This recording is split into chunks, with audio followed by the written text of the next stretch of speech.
അങ്ങനെ നമ്മൾ ഇന്ന് ഉണ്ടാക്കാൻ പോകുന്നത് കുഞ്ഞമത്തി കൊണ്ട് നല്ല കുരുമുളക് ഡ്രൈ ഫ്രൈ ആട്ടോ.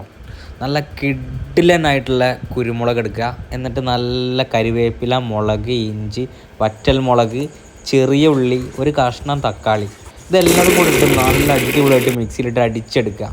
എന്നിട്ട് ആ പേസ്റ്റ് അതിലേക്ക് കുറച്ച് ഉപ്പ് ഇടുക കേട്ടോ. എന്നിട്ട് അത് നല്ല മത്തിയിൽ നല്ല മിക്സ് ആക്കിയിട്ട് നമ്മൾ ചട്ടിയിലേക്ക് വെച്ചിട്ട് നന്നായിട്ട് വേവിക്കുക.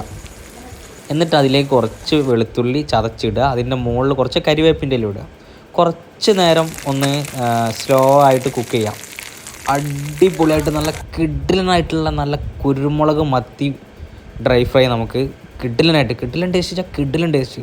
നമുക്ക് കറി ഒന്നും വേണ്ട, അത്രയ്ക്ക് അടിപൊളിയായിട്ട് കിഡിലനായിട്ട് ഇരുന്ന് കഴിക്കാൻ പറ്റുന്ന ഒരു കിഡിലൻ റെസിപ്പിയാണ്. അടിപൊളിയായിട്ട് നല്ല അടിപൊളി സാധനം. എല്ലാവരും വീട്ടിൽ ട്രൈ ചെയ്യുക. കിഡിലൻ സാധനമാണ്, ഒരു രക്ഷയില്ലാത്ത അടിപൊളി ടേസ്റ്റ് കേട്ടോ. വേറെ ലെവലായിരുന്നു, ഒരു രക്ഷയില്ല.